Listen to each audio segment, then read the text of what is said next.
오늘은 길갈에서 유월절을 지키는 이스라엘 백성들의 모습을 한번 생각해 보도록 하겠습니다.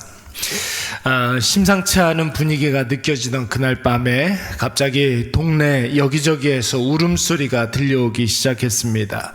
모세가 이스라엘 백성들에게 미리 이야기한 대로 일명 10번째 재앙, 장자 재앙이 애굽에 퍼지기 시작했던 것입니다. 여러분, 이 장자 재앙은 애굽 왕실도 피해갈 수가 없어서 애굽 왕실의 바로의 장자까지도 죽고 나서야 드디어 바로가 이스라엘 백성들의 해방을 선포했습니다. 그렇게 이스라엘 백성들의 출애굽이 시작되었던 것이죠. 여러분, 이스라엘 백성들이 출애굽을 기념하는 유월절을 지키고 난 이후에 이제 40년이 지났습니다. 그리고 이스라엘 백성들은 하나님이 약속하신 땅, 가나안 땅 초입에 이제 당도했죠. 그러니까 출애굽 당시에 유월절을 지킨 그 세대, 바로 다음 세대가 가나안 땅 초입에 당도하게 된 것입니다. 40년이라는 세월을 황량한 광야에서 지내는 동안에 이스라엘 백성들의 세대가 바뀌었습니다. 그간의 광야 생활을 통하여서 직접적인 하나님의 강력한 은혜를 경험했습니다. 지금 그리고 이곳 길갈에서 이스라엘 백성들은 하나님이 약속하신 가나안 땅 입성을 앞두고 있는 것입니다. 그리고 40년 전 그들의 아버지 세대가 애굽을 나오면서 유월절을 지켰던 것처럼 여러분, 애굽 출애굽 2세대 다음 세대들도, 가나안 1세대들도 유월절을 지키게 되는 것입니다. 여러분, 유월절이 어떤 절기입니까? 하나님의 은혜로 애굽에서 해방된 날을 기념하는 날입니다. 여러분, 말은 굉장히 간단하지만 이스라엘 백성들에게 있어서 이 유월절은 그리 간단한 절기가 아닙니다.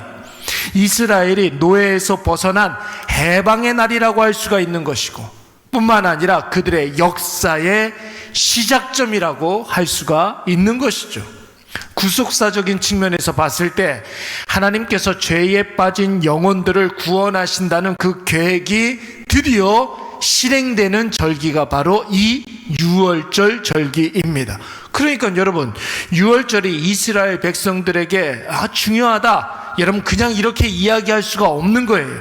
이스라엘 역사의 시작, 그들의 정체성, 온갖 의미를 다 갖다 붙여도, 온갖 가치를 다 이 유월절에 갖다 붙여도 여러분 모자랄 만한 아주 중요한 절기가 되는 것입니다. 여러분, 이렇게 중요한 절기를 이스라엘 백성들이 광야 40년 동안, 여러분 그 40년 동안 지키지 못했었는데, 새로운 역사를 시작하는 지금 이 시점에, 가나안 시대를 열어가는 이 시점에 여러분 이 유월절기를 다시금 지키면서 이스라엘이 하나님의 백성됨을 다시 한번 되새기고, 뿐만 아니라 자신들이 지금까지 여기까지 하나님의 은혜로 왔다라는 사실에 대해서 감사하고, 뿐만 아니라 그리고 이제 가나안 땅에 들어가게 될 터인데 하나님의 자녀로, 하나님의 백성으로 살아갈 결단과 다짐을 하고 있는 것입니다. 어떤 절기를 지키면서? 유월절기를 지키면서. 사랑하는 여러분, 인생을 살다 보면 인생에 여러 전환점이 올 때가 있습니다. 여러분, 한번 생각을 해보세요. 유년 시절에 엄마 품에 있던 아이가 초등학교를 들어가게 되면 거의 모든 것들이 다 달라지게 됩니다. 먼저는 집을 떠나서 낯선 환경에서, 여러분 엄마 품을 떠나서 오랜 시간 낯선 환경에 있어야 합니다. 그렇지 않습니까? 여러분, 학용품이나 가지고 노는 장난감 자체가 차원이 달라지죠. 그리고 만나는 사람이 달라지고 대화하는 그런 상황 자체가 달라지면서 아이의 생각과 마음과 그리고 모든 것들이 달라지게 됩니다. 그렇기 때문에 여러분, 아이는 유치원에서 초등학교 올라갈 때, 초등학교에서 중학교 올라갈 때, 중학교에서 고등학교 올라갈 때, 대학교 올라갈 때 아이의 마음가짐이 달라져야 되고 결단과 새로운 다짐이 아이에게 있어야 하는 것입니다. 아이들만 그런 것이 아니죠. 살면서 우리가 중대한 어떤 전환점을 만나게 되면 지나왔던 과거를 반추하면서 지금의 나 자신을 객관적으로 볼 수 있어야 되는 거예요. 내가 어떤 사람인가, 이거에 대한 바른 인식이 있어야 합니다. 그리고 앞으로 나에게 일어날 일들에 대해서 여러분 스스로 결단하고 다짐하는 일들이 있어야 하는 것입니다. 그래서 아이들이 여러분 졸업식과 입학식을 하는 것이죠. 그 결단과 마음을 새롭게 하기 위해서, 여러분 다짐을 하기 위해서, 모든 것이 달라졌다는 그런 종지부와 쉼표를 찍기 위해서 입학식과 졸업식을 하는 것입니다. 취업을 하면 그 직장에서 여러분 오리엔테이션을 합니다. 3박 4일 동안, 한 주간 동안 그 회사에서 여러분 생활해야 할 여러 가지 소양과 갖춰야 될 여러 가지 자세와 태도, 이런 것들을 여러분 주입시키기 위해서 한 주간을 내내 오리엔테이션을 하는 거예요. 그리고 결혼을 하게 되면 여러분 청춘 남녀가 성대하게 여러 사람들을 초청해 가지고 결혼식을 하지 않습니까?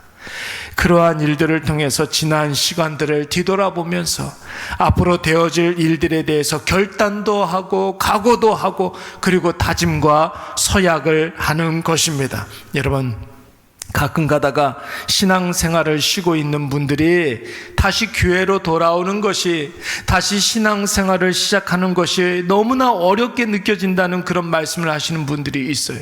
어제도 어떤 분이 한 5년 정도 신앙생활을 쉬었다고 그렇게 이야기를 하더라고요. 다시는 못 돌아갈 것 같아요. 다시 신앙생활을 못할 것 같아요. 그렇게 이야기하더라고요. 아무리 이야기를 해도 글쎄요 그러는 거예요. 더 깊이 이야기를 해보니까 구원파에 한 30년 있었던 분이더라고요. 그러니까 다시는 못 돌아갈 것 같아요. 구원파로 돌아가지 말라고. 여러분 진짜 신앙으로 다시 시작하면 된다고 이렇게 제가 권면을 하고 그랬습니다. 여러분 새로운 결단과 새로운 다짐을 하는 것이 너무 힘든 거예요. 여러분 옳다 생각하는 것이 있다면 그 옳은 길로, 바른 길로, 복된 길로 가야 하는 것 아니겠습니까? 그런데 그게 어렵다는 거예요. 어디에 문제가 있는 것입니까? 하나님이 너무 어려워서 문제인 것입니까? 자신이 붙잡고 있는 세상이 너무나 강력해서 문제인 것입니까? 목사 탓입니까? 교회 사람들 탓입니까? 그런 게 아니죠. 결단하지 못하고 결행하지 못하는 누구 탓이에요? 자기 자신 탓이에요. 하나님께로 나아갈 의지가 박약해서 그런 것이고, 여전히 세상 가운데 있는 것이 좋은 자기 때문에 문제인 것이고, 조금 더 편해지고 싶고 더 높아지고 싶고 더 많은 것을 누리고 싶은 내 안에 있는 그 욕심 때문에 그런 것입니다. 나에게 나타나는 하나님의 은혜가 분명하다면, 그 은혜로 하나님이 지금 하나님의 살아계심을 지금 나에게 입증하고 계신다면, 나를 향한 하나님의 뜻이 무엇인지 바르게 우리가 깨달아 알았다면, 여러분 돌이켜야 될 줄로 믿습니다. 결단해야 될 줄로 믿습니다. 그리고 그 결단대로 결행해야 할 줄로 믿습니다. 지나왔던 과거를 다 끊어내고 나만의 유월절을 지키면서 내가 하나님 앞에 누구인지를 바르게 깨달아 알고, 하나님이 나에게 어떤 분이신지를 확신하고, 지금 하나님이 나에게 원하시는 그 일을, 하나님이 기뻐하시는 그 일을 뒤돌아보지 아니하고 행해야 할 줄로 믿습니다. 여러분 이것은 불신자 신앙을 회복해야 할 자들만 그런 것이 아니라는 거예요. 오늘 이곳에 모여서 기도하기를 원하시는 분들, 그리고 방송으로 오늘 이 예배에 동참하시는 모든 분들에게도 여러분 자기만의 유월절을 지키는 일들이 필요한 줄로 믿습니다. 내가 하나님의 자녀라면, 하나님이 지금 나를 은혜로 여기까지 인도해 주셨다면, 하나님이 나에게 원하시는 바가 무엇인지를 내가 깨달아 알았다면, 여러분 뒤돌아보면 안 되는 거예요. 오늘 나만의 유월절을 지켜야 할 줄로 믿습니다. 그리고 새롭게 시작하시기 바랍니다. 다시 시작하시기 바랍니다. 인생의 전환점은 하나님이 주시는 것이지만 결단하고 다짐하고 결행하지 않으면 그것은 결단코 나의 것이 될 수가 없습니다. 오늘도 하나님께서 우리에게 새로운 기회를 주시지 않습니까? 하나님께서 오늘도 우리에게 새로운 한날을 허락해 주시고 우리 코끝에 들숨과 날숨을 새로운 호흡을 허락해 주시지 않았습니까? 새로운 가나안 땅이 우리 앞에 펼쳐지고 있는데 내가 결단하지 못하고 어제와 별반 다를 것 없는 오늘 하루로 그렇게 생각하면은 여러분 새털같이 많은 그런 날들 가운데 오늘 하루가 하루로 끝나버리고 마는 것이 오늘 이 하루를 시작할 때 나만의 유월절을 지키시기 바랍니다. 결단하시기 바랍니다. 내가 이제는 하나님의 은혜로 새로워지는 주의 자녀가 되겠다. 결단하시고 하나님께서 우리에게 허락해 주시는 새로운 역사, 새로운 은혜 나의 것으로 받아주시고 그리고 새로워지시는 저와 여러분이 되시기를 간절히 축원합니다. 우리 잠깐